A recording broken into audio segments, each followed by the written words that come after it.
Thank you, Mr. Chairman, and I yield back.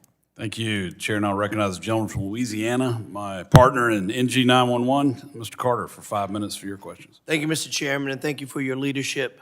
Thank you to our witnesses for being here today. Across the United States, hundreds of millions of calls are made to 911 every year. However, there are 911 call centers in Louisiana and across the country that still lack modern 21st century communication infrastructure.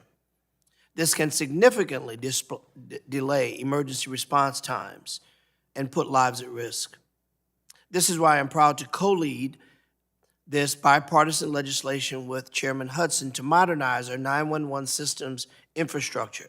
This legislation will ensure dispatchers and first responders have the best digital tools at their disposal and are well prepared and equipped to respond when disasters or emergencies strike our communities.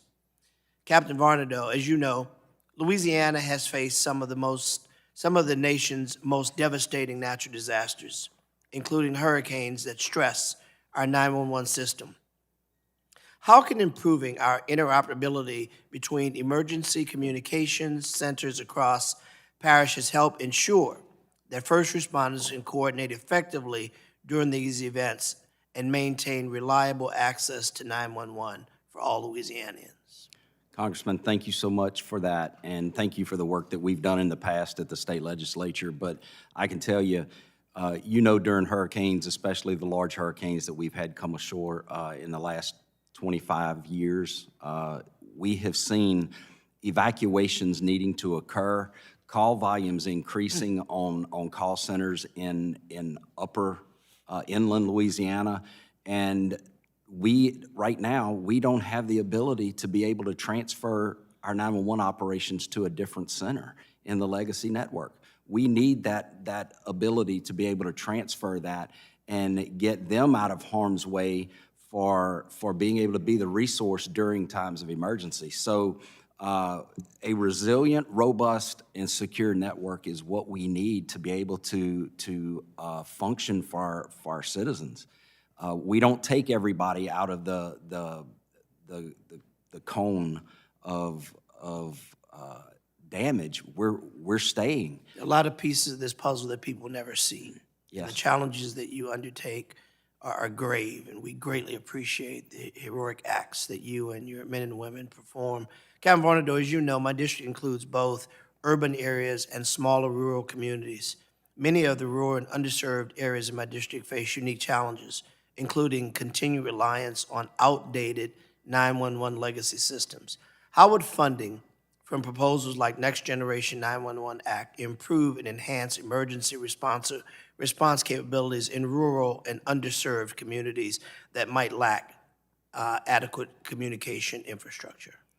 It's going to give them a level playing field to be able to access those high-speed internet networks. They need the ability. In many of those rural areas, there's one internet provider. There's one.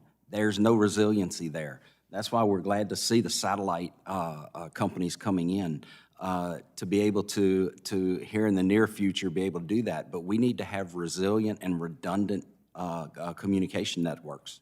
Any small gap in communication means precious minutes, seconds, which translates to, in many cases, a person's life or death.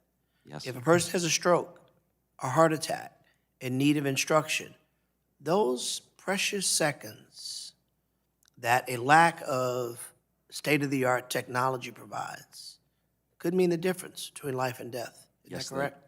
They absolutely. So can you describe the importance of cybersecurity in the transition of Next Gen 911? Can these upgrades alleviate some of the security vulnerabilities that might exist across the antiquated legacy systems? In yours and Chairman Hudson's bill, it does that. It sets up a cybersecurity resource center that we can share data about threats. But in our current legacy systems, the operating systems on a lot of these are so old, they cannot even take some of the new cybersecurity measures into place. So there's a huge vulnerability right there. But in your bills, they actually have that cyber resource center that we need so badly because we're not the experts in cybersecurity. But you are the experts in saving lives. We are. And as we conclude my portion of this and pass on to my other colleagues, I want to say thank you. Thank you to you all for the incredible work that you do, the unsung heroes that often people don't see. They don't see the voice behind 911, the person that offers the help, the person that administers the resources. So we've never said it before. Let us be very clear. We greatly appreciate you. Thank you. I yield back. Thank the gentleman. The chair now recognizes the gentleman